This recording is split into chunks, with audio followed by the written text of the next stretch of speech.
Hey, it's Bob Frizzell for the Reality Game, and I'm going to talk to you about what it means to be a friend. The song that I'm thinking of is that song "Thank You for Being a Friend," from the Golden Girls theme. And what can we learn from the Golden Girls? Hmm, I don't think you can learn anything from the Golden Girls. It's too corny. So maybe we have to get rid of that song altogether. What else can we tell you about friends?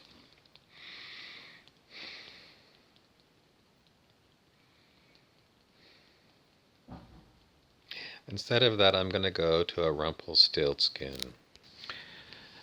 Rumpelstiltskin, a fifth dimensional elf, talked about what he called personal people. And the phrase he used a lot was personal people pollute. What is a personal person? A personal person is basically people who know you too well.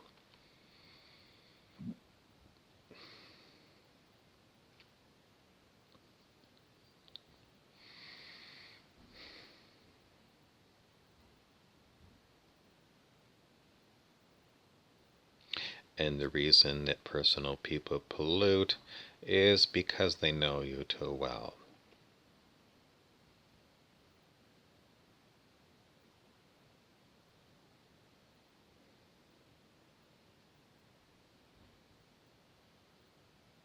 Can you really be a friend to a personal person?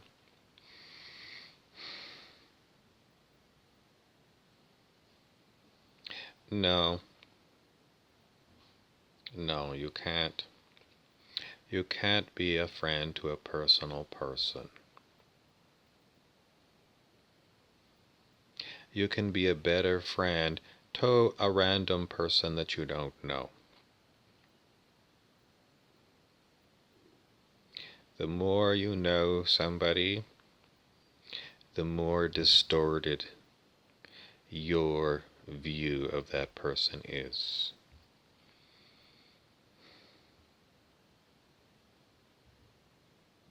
And what gets polluted? Pretty much your experience.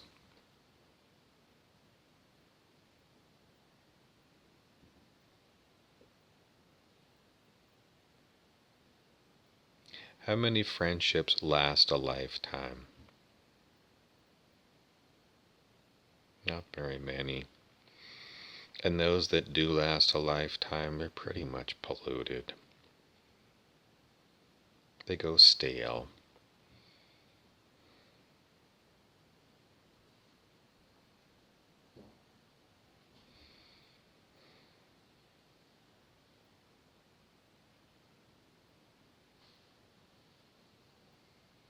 What do people really expect from a friendship?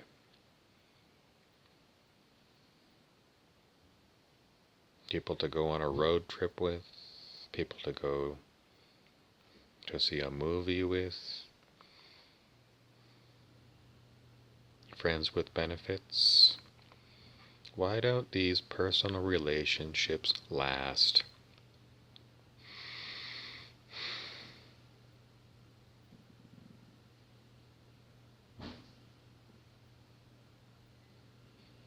They just don't. They just don't. And somebody who's like, anywhere from 17 to 37 is still has it in their head that there is a twin flame for them, somebody who is their perfect person for them to spend the rest of their days with. I'm sorry, all you're going to collect are personal people. And if you look at people who have had long-term marriages,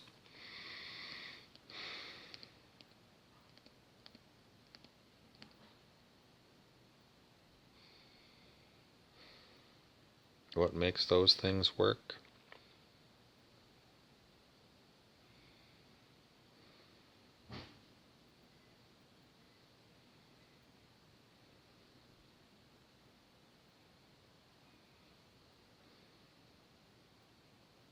I think a lot of the people in long-term marriages from time to time wish they could go on a permanent vacation from their significant other.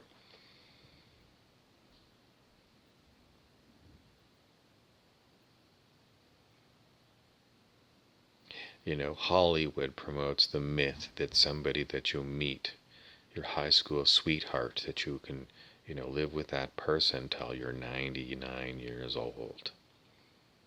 And everything's just going to work out beautifully. Religious movies are like this too.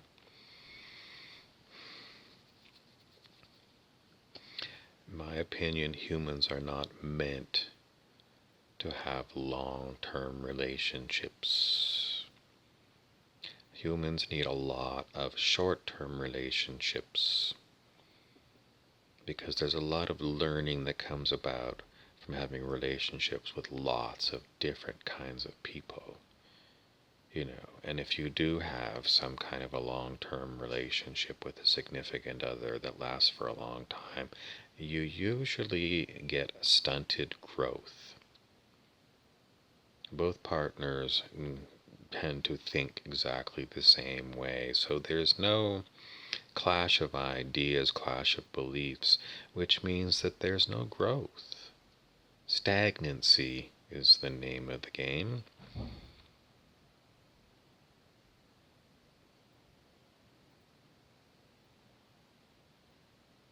And people's expectations of what a friend will do for you. A lot of times these kind of relationships where you are looking for a friend to be there for you, they become like a user relationship. It's a relationship based upon what can I get out of this person who's my friend. Can I call in some favors from this friend?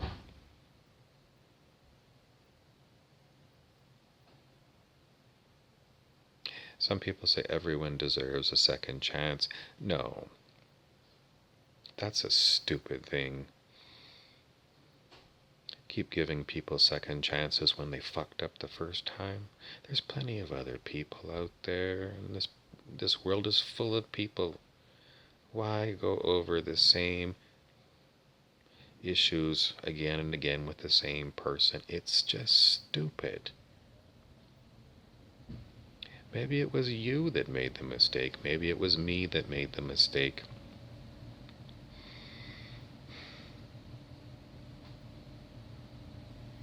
Some mistakes just can't really be erased.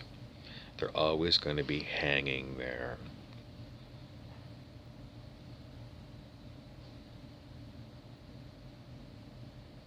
And it's not really trauma, it's just, we've had these experiences and I'm never going to get over it.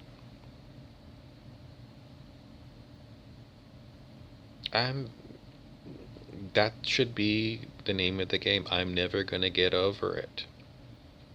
So I need to move on. I need to make sure that I don't end up with people like you, and you need to make sure you don't end up with people like me, because it didn't work out. And if you spend a lot of time, what was the gift of the relationship that I had with this person that went stale or it went bad? Maybe that's what the gift is, getting the wisdom to see that it was time for a change, time for some fresh air, time for some new people, or maybe it's time for me, alone time.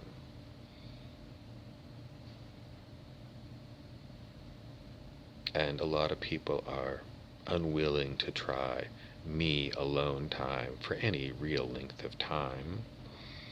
If you tried 7 years of alone time,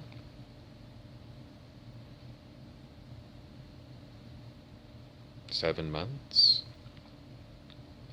7 days, how long can you go by yourself without human contact? In any event, Rumpelstiltskin's Personal People Pollute lecture has been given in short form for you here. The idea is that if you were looking from the perspective of someone who is studying consciousness, and I always go back to the scale of human consciousness that was given to us by Dr. David R. Hawkins, I don't think you can have real friends until you get consciousness up to 540 unconditional love. Because everything below 540 is conditional.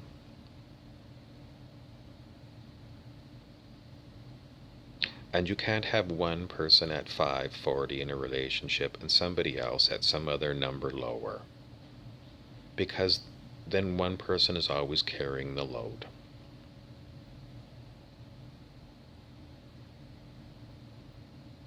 You know, if you manage to set your goal and you worked really hard for 20 years and then you got up to unconditional love, are you going to find other people there who could be quality friends? Nope. Unconditional love 540 is such a rare thing. It's unbelievably rare. So the best thing, you work on getting your consciousness up there and get a dog.